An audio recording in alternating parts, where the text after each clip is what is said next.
বিএনপির ভারপ্রাপ্ত চেয়ারম্যান তারেক রহমানকে সংবর্ধনা জানাতে রাজধানীর ৩০০ ফিটে চলছে মঞ্চ নির্মাণের কাজ।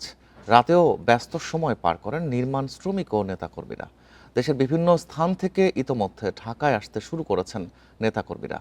প্রিয় নেতার স্বদেশ প্রত্যাবর্তনকে স্মরণীয় করে রাখতে বৃহত্তম জনসমাগমের আয়োজন করতে যাচ্ছে দলটি। এ নিয়ে আরো জানাতে যোগ দিচ্ছেন সহকর্মী সাজ্জাদ হোসেন। সাজ্জাদ, ৩০০ ফিটে যে মঞ্চ প্রস্তুত হচ্ছে সেই মঞ্চ প্রস্তুত সহ সার্বিক যে বিষয়গুলো রয়েছে, আর কি কি কাজ বাকি রয়েছে মঞ্চ এবং আশপাশে?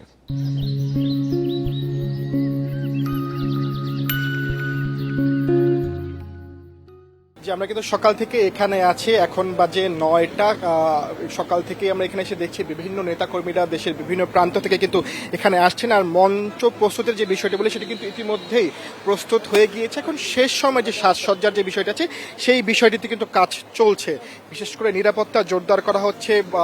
আগামীকাল যেই বিএনপির চেয়ারম্যান, ভারপ্রাপ্ত চেয়ারম্যান যিনি আছেন, তিনি যখন এখানে আসবেন তাকে যে বরণ করে নেওয়ার জন্য যেই সাজসজ্জাগুলো আছে, বিশেষ করে ফুল থেকে শুরু করে আরো যে বিষয়গুলো আছে সেই বিষয়গুলো নিয়ে কিন্তু কাজ চলছে। কিন্তু মূল যেই মঞ্চের কাজ সেটি কিন্তু ইতিমধ্যেই শেষ হয়ে গিয়েছে।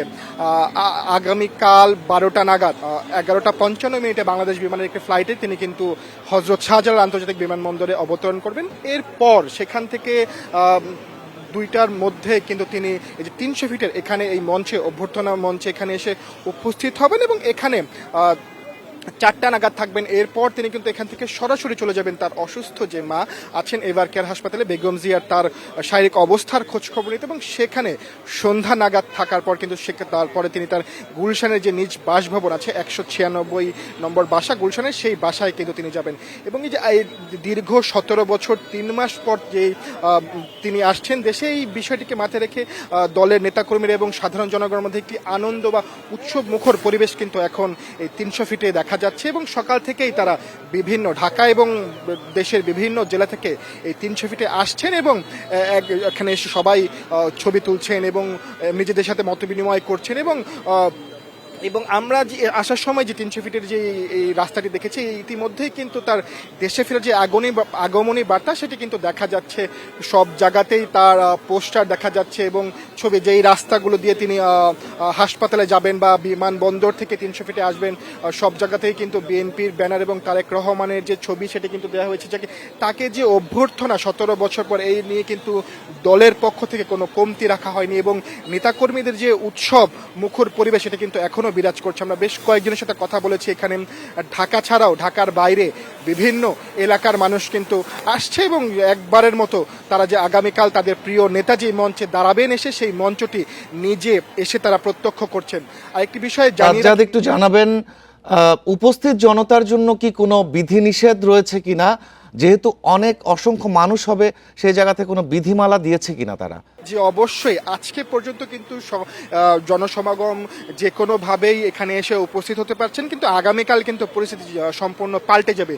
3 স্তরের কিন্তু নিরাপত্তা দেওয়া হয়েছে। আমরা কিন্তু এখানে এসে দেখতে পেয়েছি যে মঞ্চের সামনে যে একটি বাঁশের ব্যারিকেড দেওয়া আছে, এখানে কিন্তু সকল নেতাকর্মীদের অ্যাক্সেস থাকবে না।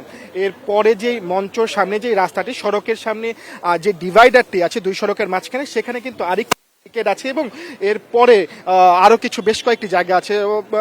আগামীকাল কিন্তু নেতাকর্মী সহ সাধারণ মানুষ বা উৎসব মুখর মানুষ বা যারা আগ্রহী তারা কিন্তু এখানে আসবেন এবং তাদের জন্য কিন্তু বিধিনিষেধ আছে। তারা কিন্তু চাইলেই মঞ্চের সামনে এসে উপস্থিত হতে পারবে না। গণমাধ্যম কর্মী, আইন শৃঙ্খলা বাহিনী সবার জন্য কিন্তু নির্দিষ্ট স্থান তৈরি করা হয়েছে এবং 3 স্তরের নিরাপদ বেষ্টনী কিন্তু এখানে রাখা হয়েছে। বিশেষ করে নিরাপত্তার বিষয়টি কিন্তু বেশি জোর দিয়ে দেখছে আইন শৃঙ্খলা বাহিনী এবং দলের যে নিরাপত্তা বাহিনী আছে সিএসএফ, সেই বিষয়টি কিন্তু তারা নিশ্চিত করছে। এবং সকাল থেকেও এখানে আমরা এসে দেখেছি সিএসএফ এবং পুলিশ বাহিনী ছাড়াও অন্যান্য গোয়েন্দা সংস্থার আইন নেতা লোকজন কিন্তু এখানে আছে এবং তারা এসে বিভিন্নভাবে জায়গাটি নিরাপত্তা নিশ্চিত করার চেষ্টা করছে।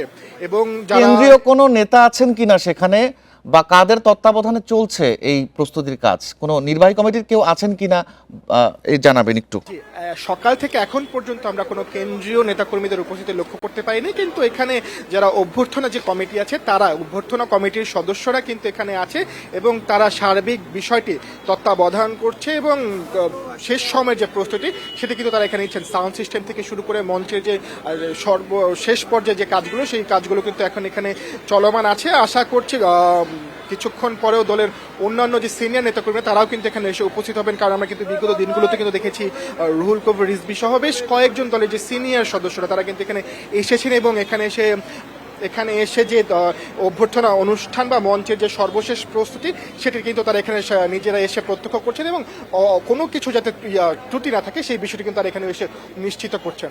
এই ছিল আমার কাছে 300 ফিট থেকে অভ্যর্থনা মঞ্চের সর্বশেষ। পূর্বাচল থেকে জানাচ্ছিলেন সহকর্মী সাজ্জাদ হোসেন।